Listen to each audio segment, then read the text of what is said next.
Hello everyone, welcome to Grey Pot. How can we forget mangoes during the summer? Varieties of mangoes and varieties of recipes with mangoes.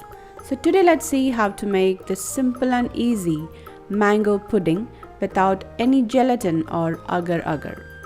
Into a bowl add some sugar, some cornstarch and add milk little by little and mix it properly. Make sure there is no lumps from the cornstarch. Now into that add in fresh mango puree. Mix it really well.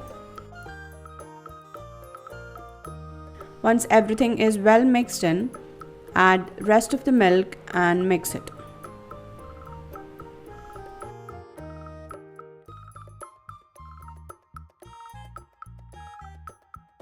Add few drops of vanilla essence for the flavoring.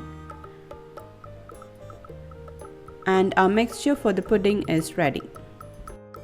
Now strain the mixture and pour it into a pan.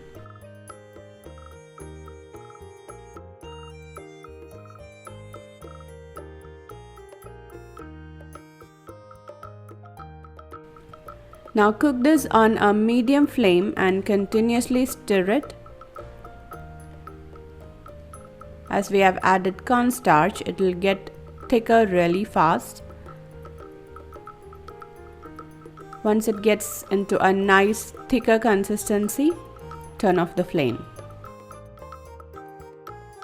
Now pour the mixture into some molds to set the pudding.